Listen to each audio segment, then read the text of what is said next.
Hello दोस्तों, स्वागत है आपका अपने यूट्यूब चैनल HRY एजुकेशन में। रीजनिंग की एक और महत्वपूर्ण वीडियो लेकर आए हैं आपके लिए।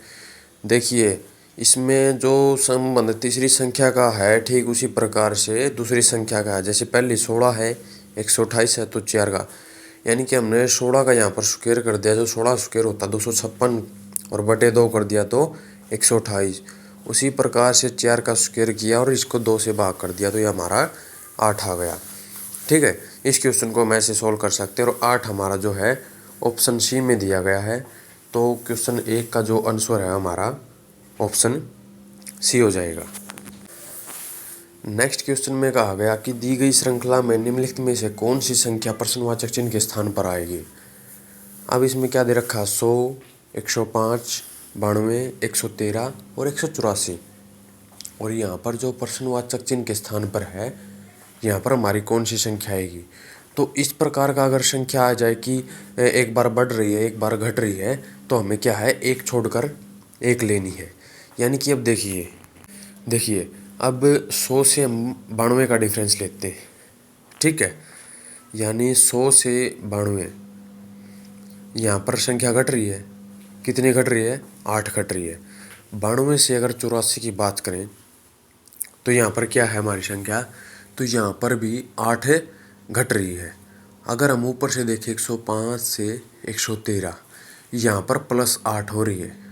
तो 113 से आगे +8 करेंगे तो कितना हो जाएगा हमारा, तो 121। ठीक है, 121 आपको ऑप्शन बी में दिखाई दे रहा है। तो इस क्वेश्चन का हमारा जो ऑप्शन बी है वो राइट आंसर हो जाएगा। देखिए, ठीक है, ऑप्शन बी जो है इस क्वेश्चन का हमारा राइट आंसर हो जाएगा। अगर इस प्रकार का कोई भी क्वेश्चन आए तो हम इसको बड़े आसानी से सोल्व कर सकते हैं। चलिए बढ़ते हैं नेक्स्ट क्वेश्चन की तरफ। इसमें क्या कि उस वेन आरेख की पहचान करें जो दिए गए वर्गों के बीच संबंध को दर्शाता है। ठीक है, यहाँ पर एक तो घर दिया हुआ आपको, स्कूल और मार्केट। अब इसमें क्या कहता कि बीच ये वर्गों के बीच संबंध को दर्शाता है, तो हमें इन तीनों का डायग्राम बनाना होता है। तो सबसे पहले अगर हम बात करें घर और स्कूल और मार्केट, इनका आपस में कोई संबंध है या नहीं। अब देखिए, अगर घर की बात करें, ठीक है, तो ये हमारा घर का डायग्राम हो गया। अब घर का स्कूल के साथ कोई संबंध है, तो घर का स्कूल के साथ कोई भी संबंध नहीं है। अब जब घर का स्कूल के साथ कोई भी संबंध नहीं है, तो ये डायग्राम क्या हो जाएगा हमारा, तो ये अलग हो जाएगा इससे। तो यहाँ पर जो है स्कूल का बना दिया गया है। अब बात आती है मार्केट की। अब मार्केट का घर के साथ या स्कूल के साथ कोई लेना देना है या कोई संबंध है। ठीक है, देखिए, घर, स्कूल और मार्केट, यानी मार्केट का स्कूल के साथ भी कोई संबंध नहीं है और घर के साथ भी कोई संबंध नहीं है। तो इसका डायग्राम यहाँ पर ऐसे बन जाएगा। तो ये आपको किस ऑप्शन में दिखाई दे रहा है, तो ऑप्शन जो डी है वो इस क्वेश्चन का हमारा राइट आंसर हो जाएगा। ठीक है, ऑप्शन डी। ठीक है, चलते नेक्स्ट क्वेश्चन पे। यदि सांकेतिक भाषा में मून को 4665 लिखा जाता है, तो उसी सांकेतिक भाषा में PKTU को क्या लिखा जाएगा। कोडिंग डिकोडिंग से क्वेश्चन हमारा। ठीक है, इस प्रकार का अगर क्वेश्चन आ जाए तो हमें कैसे सोल्व करना है। देखिए, ये लेटर है और इसको अंकों में लिखा गया है। तो इस प्रकार का अगर आ जाए तो हमें सबसे पहले इनको क्या है, अंकों में कन्वर्ट करना है। ठीक है, जैसे मून की बात करें, अगर हम मून की बात करें तो M हमारा कौन से स्थान पर आता है, 13 पे। O हमारा किस स्थान पर आता है, 15। तो यहाँ पर भी O 15। N की अगर हम बात करें तो कितने पर, 14 पे। लेकिन यहाँ पर देखिए, इससे क्या बना रखा है, 4665। तो इसका 4665 किस प्रकार से बनेगा, इन सब को क्या है आपस में प्लस कर दो। 3 और 1 4, 5 और 1 6, 5 और 1 6 और 4 और 1 5 हो गया हमारा। ठीक है, यहाँ पर कितना हो गया, 5। अब देखिए, जिस प्रकार से यहाँ पर 4665 आया है, 4665, तो उसी प्रकार से हमें पी के टी यू का बताना है। तो पी हमारा जैसे यहाँ पर 16, के 11, ठीक है। अगर टी की हमारी बात करें तो टी आता हमारा 20, और फिर यहाँ पर अगर यू की बात करें तो यू आता हमारा कितने पर, 21। तो जिस प्रकार से हमने इनको प्लस किया आपस में, तो इनको भी प्लस करना है। 6 और 1 7, 1 और 1 2, यहाँ पर 2 में 0 को अगर ऐड करेंगे तो कितना हो जाएगा हमारा, 2, 2 और 1 3, यानी कि 7223। और 7223 आपको किस ऑप्शन में दिखाई दे रहा है, तो ऑप्शन जो डी है वो इस क्वेश्चन का राइट आंसर हो जाएगा, ऑप्शन डी। ठीक है, चलिए नेक्स्ट क्वेश्चन पे। अब क्या कहता है कि निम्नलिखित प्रश्न में दिए गए विकल्पों में से विषम अक्षरों का चयन करें। विषम अक्षर लेटर में भी आ सकते हैं, ठीक है, या फिर कोई एनिमल्स नेम वगैरह भी दे सकते हैं, या फिर ऐसे भी आ सकते हैं, अंकों में भी आ सकते हैं। तो विषम शब्द किसी भी प्रकार से आ सकते हैं, और हमें उनको किस प्रकार से सॉल्व करना है ये देखिए आज। तो देखिए ए हमारा कौन से स्थान पर आता है, 1 पर। एफ हमारा कौन से स्थान पर आता है, 6 पर। एच की अगर हम बात करें, एच आता हमारा 8 नंबर पर। और एम कौन से नंबर पर आता हमारा, 13 पर। पी कौन से नंबर पर आता हमारा, पी आता 16 पे। और टी आता हमारा 20 पे, ठीक है। अगर आर की हम बात करें तो 18 पे, और डब्लू की बात करें तो हमारा कितने पर आता, 23 पर। तो अब देखिए आपको क्या दिखाई दे रहा है। अब हम देखें तो 18 से 23 के बीच में कितने का गैप हमारा, 5 का। 16 से 20 में 4 का, ठीक है। 8 से 13 5, और 1 से 6 में भी 5 का। तो आपको इनमें से अलग संख्या कौन सी दिखाई दी, यानी कि एक को छोड़कर बाकी में सभी में 5-5 का डिफरेंस है, लेकिन इसके अंदर 4 का है। तो यही हमारा राइट आंसर हो जाएगा इस ऑप्शन का, यानी कि ऑप्शन जो सी है वो इस क्वेश्चन का हमारा राइट आंसर हो जाएगा। चलिए चलते हैं नेक्स्ट क्वेश्चन में। निम्नलिखित प्रश्न में प्रश्न चिन्ह यानी कि प्रश्नवाचक चिन्ह के स्थान पर कौन सी संख्या आएगी। इस प्रकार की आकृति आपको दी हुई मिलेगी, और उसमें यह बताना कि यहाँ पर जो प्रश्नवाचक चिन्ह दिया गया है यहाँ पर क्या आएगा। सबसे पहले तो हमें यहाँ पर पता होना चाहिए कि 75 कैसे आया, 100 फिर 87, तभी हम यहाँ पर बता सकते हैं कि ये प्रश्नवाचक चिन्ह के स्थान पर कौन सी संख्या आएगी। अब देखिए अगर हमें इसको इस प्रकार से करें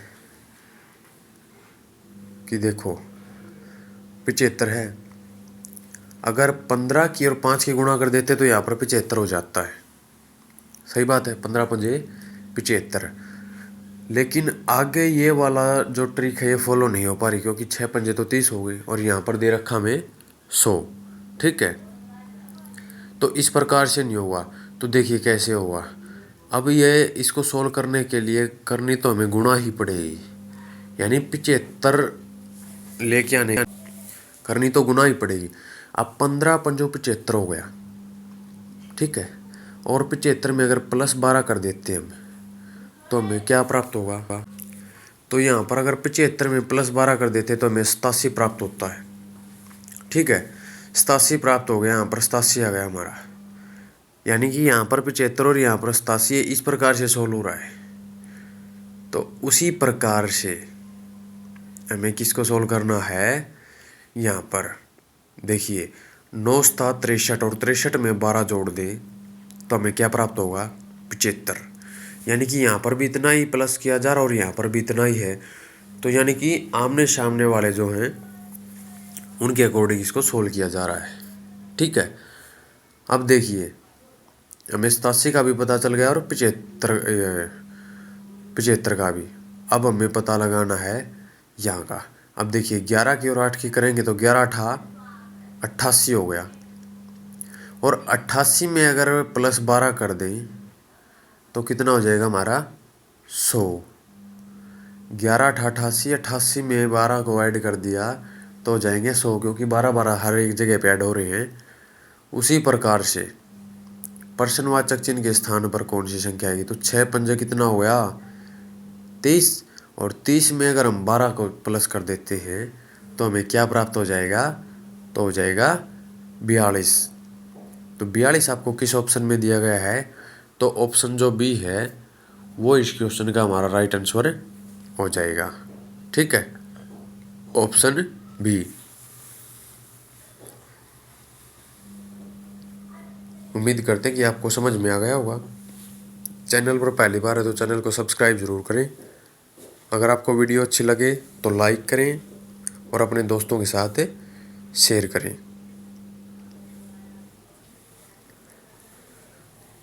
अगर आपको ये क्वेश्चन समझ में ना आए तो आप वीडियो को दोबारा से देख सकते हैं। चलिए चलते हैं नेक्स्ट क्वेश्चन पे। नीचे दी गई अक्षर श्रृंखला श्रेणी में रिक्त स्थान को पूर्ण कीजिए। ठीक है, ये कोई भी अगर हम सेट कराते हैं तो इस प्रकार का क्वेश्चन आपको हर बार देखने को ज़रूर मिलेगा। तो इस क्वेश्चन को हम कैसे सोल्व कर सकते हैं? तो आइए देखते हैं इस क्वेश्चन को हमें कैसे सोल्व कर सकते हैं।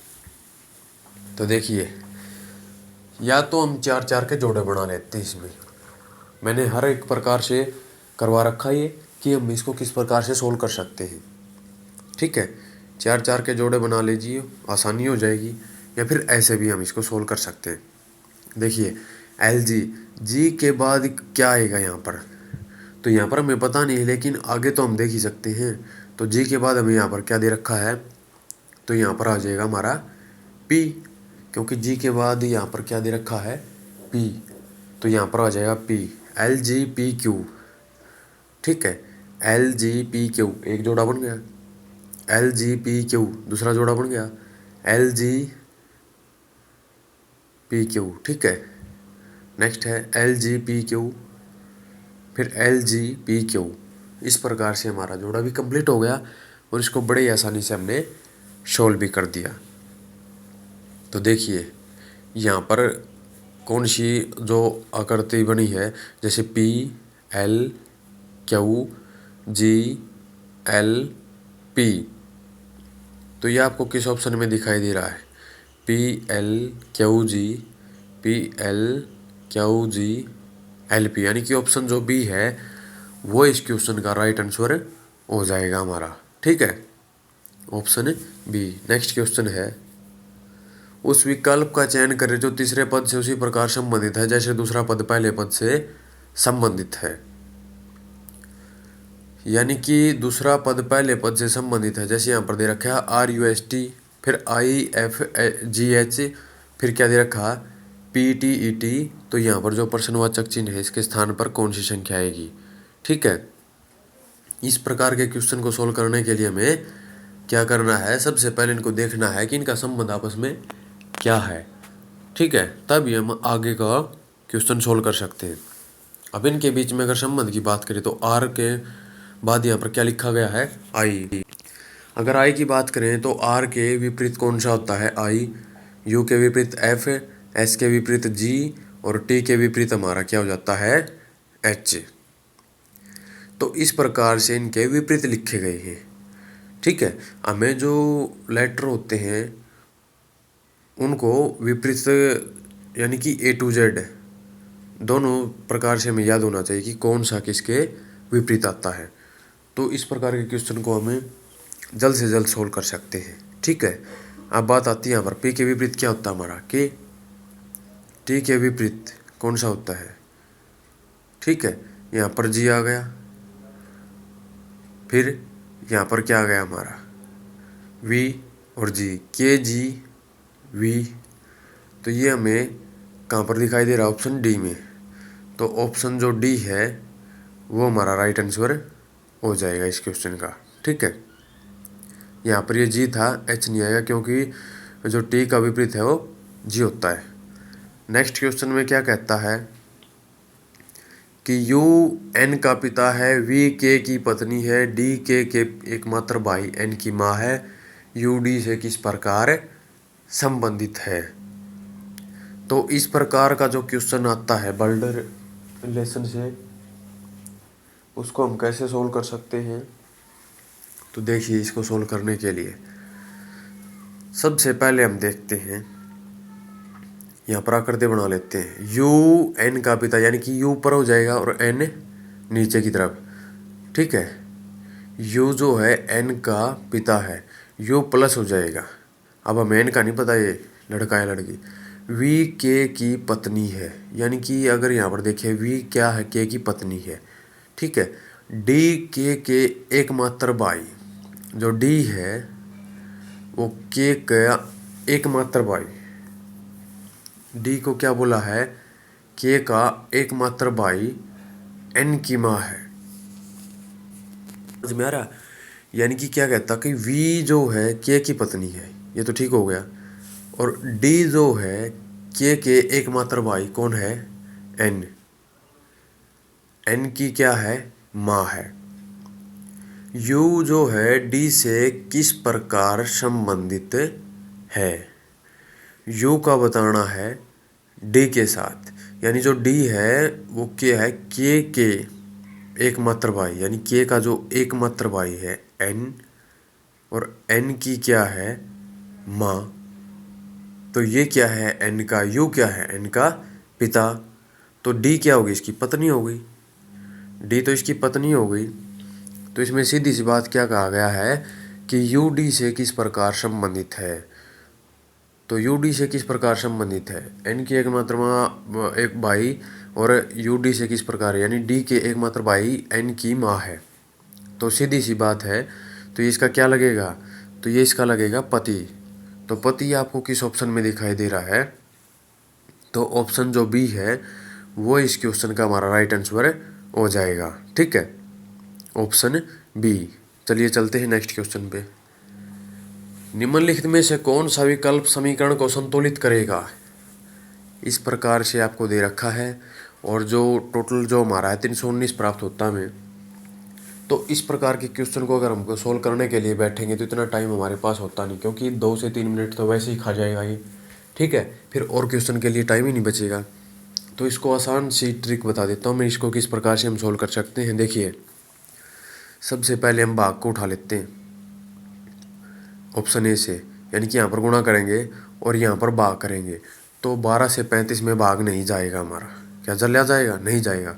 नहीं जाएगा तो ऑप्शन ए को काट दो आप, ऑप्शन ए को काट दो। ऑप्शन बी में क्या कहता है, ऑप्शन बी में तो भाग है ही नहीं, इसको भी काट दो। ऑप्शन सी में भाग कहाँ पर है, तीसरे नंबर पर, यानी कि 35 और 24 के बीच में भाग है, और 24 से 35 भाग जाएगा ही नहीं।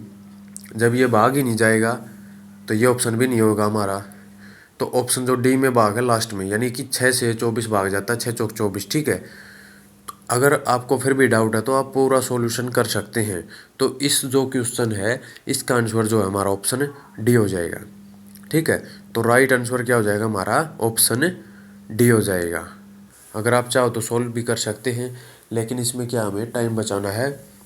ठीक है, वीडियो को अंत तक देखने के लिए आपका धन्यवाद।